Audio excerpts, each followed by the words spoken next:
Good morning and welcome to day one of our Fierce Bra SAL along. Today on day one, as always, we are taking care of purchasing the patterns. If we haven't yet, I sure hope you all purchased the pattern during our 120,000 member celebration and fall in love with sewing sale that we had last week. If not, you can still get the pattern right now at full price.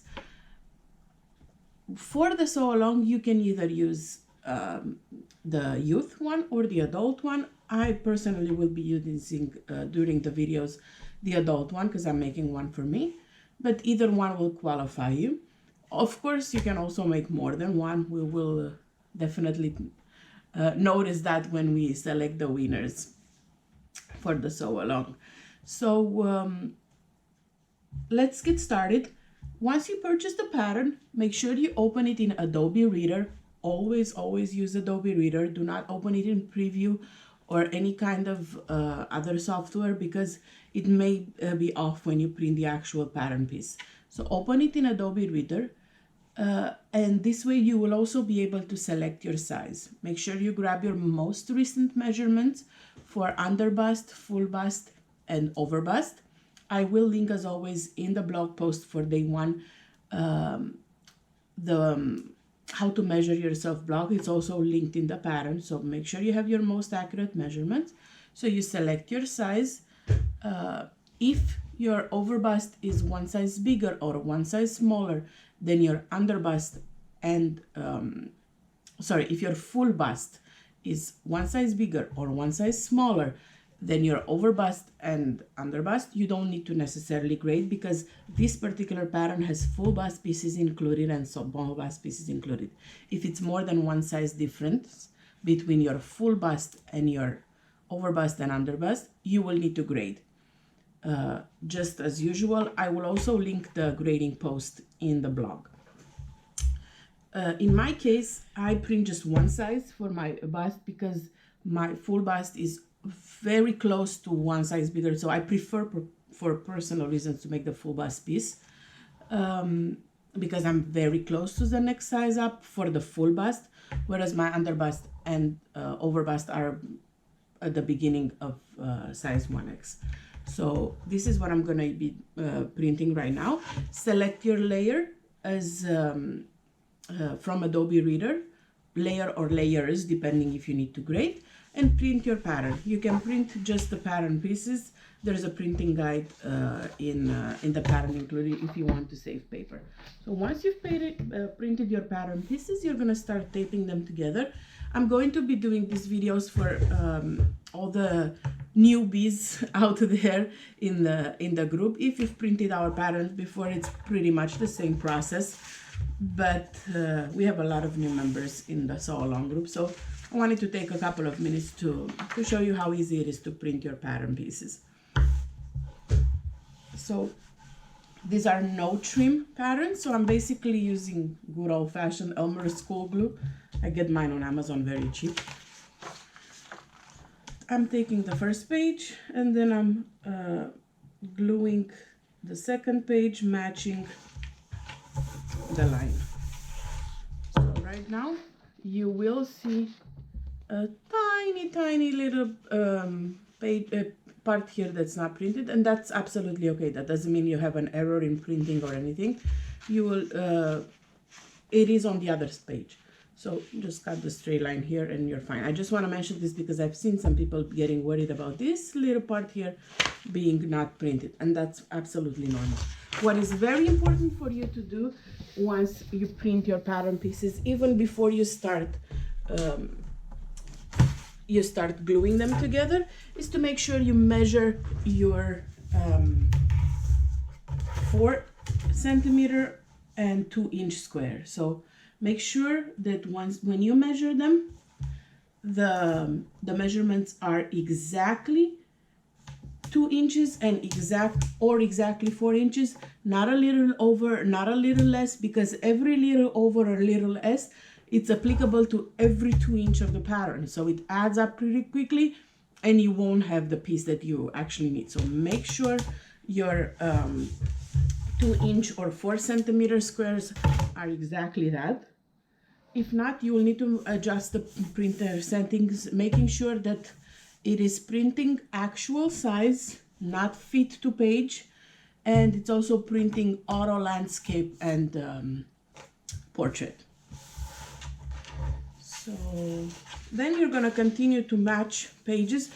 In my case, for example, one of the tips I have for you, like right now I will not glue page A3 to A3 here, to A2, because I know this is a little off. It's just a little piece on this page, and I really don't need to waste all the glue to print this. So I'm just gonna put it together here and then continue with my page 4 to page 3 the same way.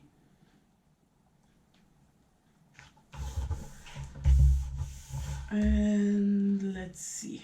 And I think we're moving on to the second row, which is the B row. And I like to glue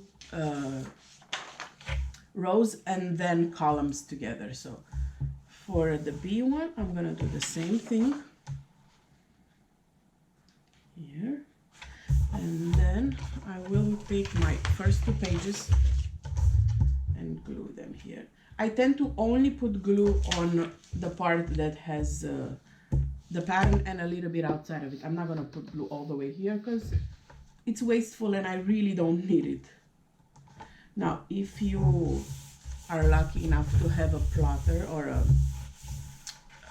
a printer that prints A0 format, well, then I'm jealous because, well, it's something on my wish list, but it's not happening anytime soon. Now, another thing here, as you can see, it's on the fold line is here, and then there's a little bit on this page. I don't need to glue this together. It's really just a waste of glue. So I'm just gonna take my other page, print here.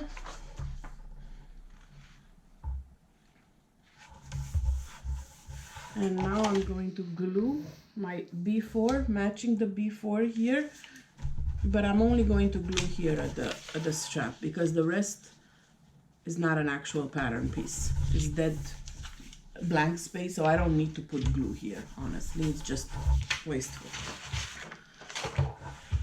All right, just 1 row or 2 left. A couple of rows left.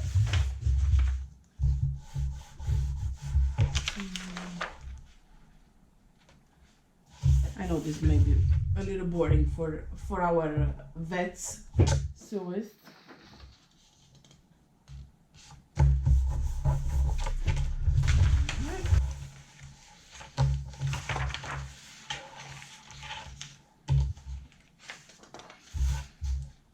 Almost done.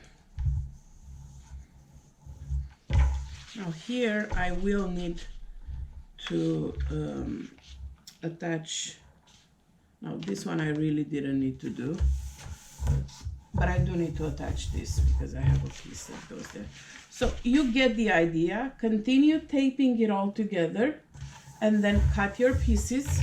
You will be using either your full bust, small bust, or regular pattern piece. You don't need all of them. We have included all of them here. So you will have 3 different fronts in the pattern, but you don't. Here, these are just for here. So I have that. You don't need all of them. You need just the one that matches your measurements. Even though you've printed more than one.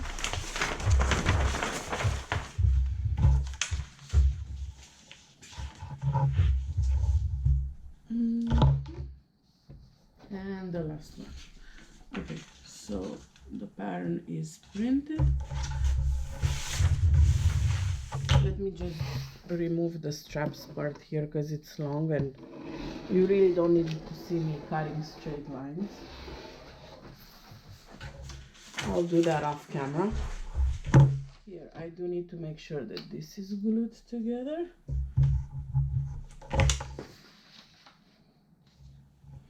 So you can see you have a small bust, you have a back, a full bust, and a regular bust. So in my case, I'm going to do the full bust for the front, the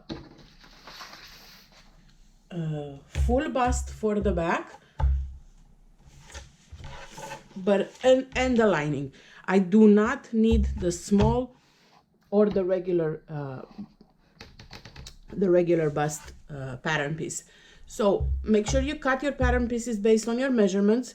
Do not post a picture of them on day one because we don't allow pictures of patterns as usual. Just comment done to check in for day one. Once you cut all your pattern pieces, comment done in the comments of day one photo of the sew along album. And we'll meet you back here tomorrow when we'll discuss a little bit about fabric options, and we'll be cutting the pattern pieces. Talk to you guys soon.